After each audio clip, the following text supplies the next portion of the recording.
31শে August থেকে বদলে যাচ্ছে ধারাবাহিকের ভাগ্য। নতুন শোয়ের জন্য সবকিছুই এদিক ওদিক স্টার জলসায়। সময় পাল্টেছে একাধিক সিরিয়ালে। প্রতিজ্ঞাতে আসছে নতুন চমক। পরীর মা যাতে ফেরে তার জন্য বিশেষ পুজোর ব্যবস্থা করা হয়েছে। খুব সাত্ত্বিকভাবে পুজো করতে হবে। ছুটির হাত থেকে সেই দিনই প্রসাদের থালাটা পড়ে যায়। ঝুমকির চালেই ঘটনাটা ঘটে। ঝুমকি চায় না পরী ওরফে ছুটির মা ফিরে আসুক। সেই সময় সেখানে হাজির হয় পরীর মা। পরনে মলিন কাপড়, গায়ে কাদা। তিনি হয়তো সুস্থ নন। তিনি পড়ে গেলে তাকে ধরে নেয় অভি। তার মা অবাক দৃষ্টিতে দেখে ছুটিকে। নারীর টানে সে কি চিনতে পারবে তার মেয়েকে? আগের পর্বে দেখানো হয়েছে ছুটি তার মায়ের ছবি দেখে একটা টান অনুভব করেছে।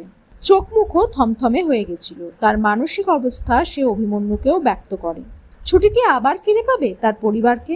24শে আগস্ট প্রতিজ্ঞায় মহাপর্ব। 31শে আগস্ট থেকে ধামাকা হতে চলেছে প্রতিজ্ঞায়, সেটা বোঝাই যাচ্ছে।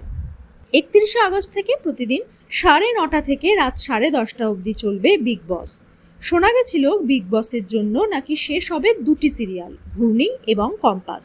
এখন শোনা যাচ্ছে এমনটা নাকি হবে না।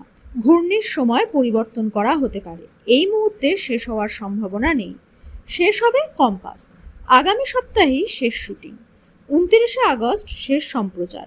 অর্কপ্রভ এবং পর্ণার অনস্ক্রিন পরিবারের মধ্যে এর জন্য ক্ষোভের সৃষ্টি হয়েছে। তাদের মতে গল্প আরও বাকি ছিল, তার আগেই জগা খিচুড়ি করে কাহিনী শেষ করে দেওয়া হচ্ছে। আপাতত পাখির চোখ 30শে আগস্টে। 30শে আগস্ট বিগ বসের প্রিমিয়ার শো। তারপরে হিন্দি ফরম্যাটে শুরু হবে বিগ বস।